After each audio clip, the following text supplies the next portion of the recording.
En el nombre del Padre, y del Hijo, y del Espíritu Santo. Amén. 28 de septiembre del 2023. Queridos hermanos, en la anterior conferencia hablábamos de lo que es la voluntad de Dios. Hoy seguimos meditando en ella y en lo que es vivir en la divina voluntad. Estos encuentros son una especie de catequesis o de escuela para un conocimiento básico, necesario para comprender las maravillosas verdades sobre la divina voluntad, cuyo don nos ofrece el Señor en los escritos de la sierva de Dios Luisa Picarreta. Prima aclaración para quien todavía no hubiera entendido. Una cosa es la voluntad, otra cosa es querer. La divina voluntad que Jesús llama en el Evangelio la voluntad del Padre es la realidad más íntima, vital, esencial de Dios. Dice: todo está en mi voluntad. El alma, si la recibe, toma toda la sustancia de mi ser y contiene todo en sí misma. Así que no es una facultad o algo de Dios, un componente suyo como lo que nosotros tenemos es nuestra voluntad humana, sino lo que Dios es. La voluntad es lo que da vida a todo en Dios y en nosotros. Igual que en un mecanismo hay una primera rueda que da vida y movimiento a todo lo demás. Solemos entender por voluntad de Dios las cosas que Él quiere, considerada como complemento directo, mientras que para Dios es el sujeto, es Dios mismo que quiere. Podemos decir que la voluntad es sustantivo, lo que expresa la sustancia, lo que es, mientras que todos los atributos divinos, amor, omnipotencia, sabiduría, bondad, santidad, inmensidad, eternidad, inmutabilidad, justicia, misericordia, etc., son sus adjetivos. La divina voluntad es omnipotente, inmutable, infinita, eterna, buena, santa, misericordiosa, sapientísima, llena de amor. El divino querer es la voluntad de Dios en acto, indica lo que hace, y por eso es un verbo. La distinción entre voluntad y querer, aunque de hecho coinciden, es la misma que hay entre el corazón y el palpitar, o entre un motor y su movimiento, o entre una fuente y el río que de ella nace. Hablando siempre mediante analogías, una cosa es también el efecto del palpitar, que es la vida, o lo que produce el funcionamiento del motor, como es por ejemplo viajar. O bien una cosa es un árbol, otra es su fruto y otra más lo que produce el comer. En el caso del querer, lo que produce es el amor. Y si en Dios la fuente es su voluntad y el río que nace de la fuente es el querer divino, ese río no es de agua, sino de amor. Así bien puede decir el Señor que el amor es hijo de la divina voluntad, o sea, su manifestación y comunicación. La divina voluntad precede todo lo que ella hace, lo que Dios quiere o no quiere o lo que permite.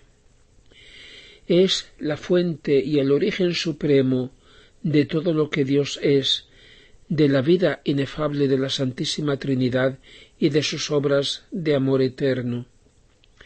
Es como el motor íntimo de Dios, como la primera rueda que mueve y da vida a todo lo que Él es y a todas sus obras.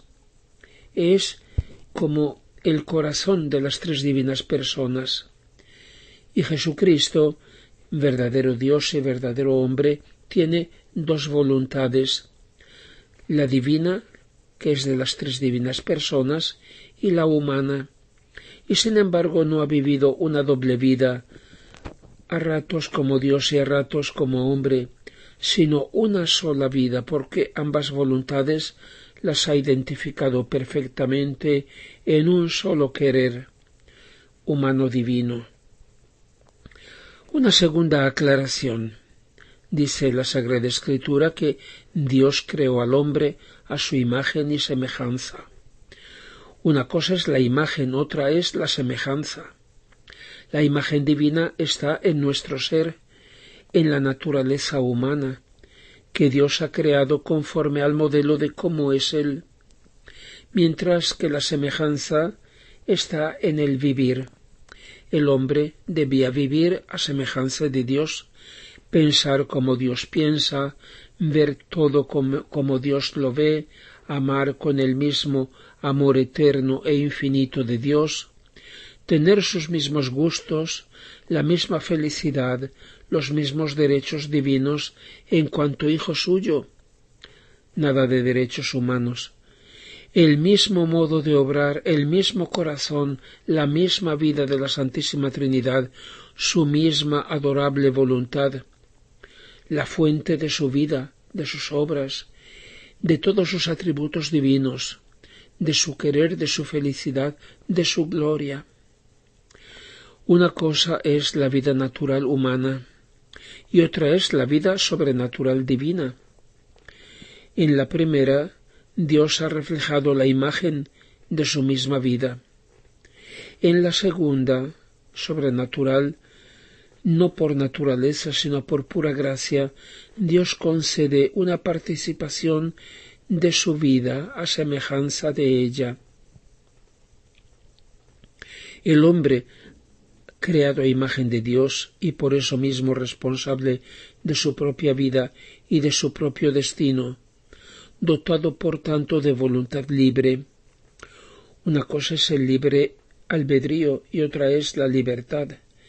Fue puesto por Dios ante esta posibilidad, decidirse por Dios o por el propio yo, decidir si dar vida en él a la voluntad divina o preferir la propia voluntad humana, decidir si acoger como vida el querer mismo de Dios o preferir su propio querer humano.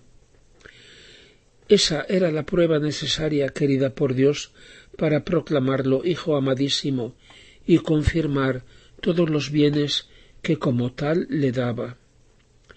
Y en la prueba suele meterse la tentación por parte del demonio para arruinarlo. El primer hombre, Adán, pecando, hirió y profanó la imagen divina que lleva en su propia naturaleza humana y perdió la semejanza con Dios. De ser hijo de Dios por gracia, se hizo rebelde y aunque luego se arrepintió, sólo pudo ser admitido como siervo y no como hijo, en espera de la redención. Así en el paraíso terrenal había dos árboles particulares, el árbol de la vida y el árbol del conocimiento del bien y del mal, del cual dijo Dios a Adán que no comiera. Comer de él no habría causado la vida sino la muerte. El árbol de la vida era la imagen de la voluntad divina. El árbol del conocimiento del bien y del mal, es decir, de un conocimiento que no es vida, era la imagen de la voluntad humana. Del primero el hombre podía comer, del segundo no debía hacerlo. Comer el fruto del segundo árbol, dar vida al propio querer humano contra el querer divino, no habría dado la vida sino la muerte. Aquellos dos árboles, a diferencia de todos los demás árboles del paraíso y de la creación, eran, por lo tanto, como una especie de sacramentos, ya que instituidos por Dios Padre Creador, en su materialidad significan una realidad espiritual que nos atañe. Por tanto, debían tener una realidad material para poder tener un significado espiritual.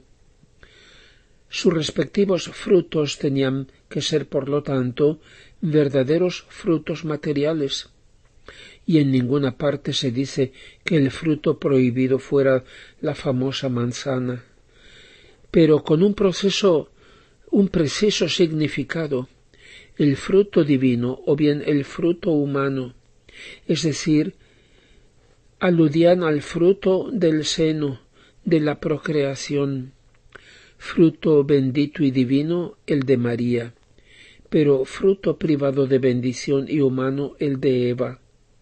Es más, su primogénito Caín, concebido después del pecado, era del maligno, dice la Escritura. Por último, Dios ha creado al hombre con un inmenso deseo de amor, que habiéndonos dotado de una voluntad humana a su imagen, a imagen de la suya divina, aceptemos el don de su voluntad divina para volver a ser a su semejanza, y ambas voluntades, como en Jesús, puedan fundirse en un solo querer, de modo que el hombre pueda vivir y no sólo existir en Dios, y Dios en su criatura, y pueda decir, como San Pablo, ya no soy yo el que vive, es Cristo el que vive en mí. Y con Jesús puede decir el que me ve a mí, ve al Padre, y todo lo mío es tuyo, y todo lo tuyo es mío. Yo soy todo tuyo y tú eres todo mío. Sólo en la divina voluntad la criatura puede llegar a obrar como Dios, pues haciendo la suya, obra en modo divino, y con la repetición de esos actos divinos va recuperando su semejanza con Dios y haciéndose su perfecta imagen. Y Jesús le dice a Luisa, por eso tengo tanto interés que la criatura, haciendo la suya, realice la verdadera finalidad para la que ha sido creada. Ese es su deseo, el sueño de amor de Dios, el fin de su proyecto, como se lo dice a Luisa, absorberte en mi voluntad y hacer de ambas una sola, haciendo de ti un ejemplar perfecto de uniformidad de tu querer con el mío, lo cual es el estado más sublime, es el prodigio más grande, es el milagro de los milagros que quiero hacer en ti. Le dice que mi querer sea lo que más te interese, que mi querer sea tu vida, tu todo, aun en las cosas más santas.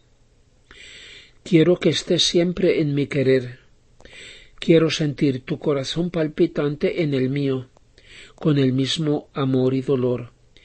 Quiero sentir tu querer en el mío, que multiplicándose en todos me dé con un solo acto las reparaciones de todos y el amor de todos, y mi querer en el tuyo, que haciendo mía tu pobre humanidad la eleve ante la majestad del Padre como víctima continua. Le dice, el vivir en mi querer soy yo mismo, esa fue la santidad de mi humanidad en la tierra, y por eso hice todo y por todos. ¿Has visto lo que es vivir en mi querer? Es desaparecer, es entrar en el ámbito de la eternidad, es penetrar en la omnipotencia del Eterno, en la mente increada, y tomar parte en todo y en cada acto divino, en la medida que a la criatura es posible, es disfrutar, aun estando en la tierra, de todas las cualidades divinas, es odiar el mal de un modo divino, es ese extenderse en todo sin límite, porque la voluntad que anima a esta criatura es divina, es la santidad no conocida todavía y que haré conocer. Le dice, por eso a menudo te hablo del vivir en mi querer, que hasta ahora no lo he manifestado a nadie. Todo lo más han conocido la sombra de mi voluntad, la gracia y la dulzura que contiene hacerla, pero penetrar en ella, abrazar su inmensidad, multiplicarse conmigo, y, aun estando en la tierra, penetrar en todo, en el cielo y en los corazones, Eso todavía no se conoce, tanto que a no pocos les parecerá extraño, y quien no tenga abierta la mente a la luz de la verdad no comprenderá nada. Y por último, le dice, parecerá sorprendente e increíble a algunos todo esto, y entonces deberían poner en duda mi potencia creadora. Y luego, cuando soy yo el que lo quiere, el que doy este poder, acaba toda duda. ¿Acaso no soy libre de hacer lo que quiero y de dar a quien yo quiero? Gloria al Padre, y al Hijo, y al Espíritu Santo, como era en el principio, ahora y siempre, y por los siglos de los siglos. Amén.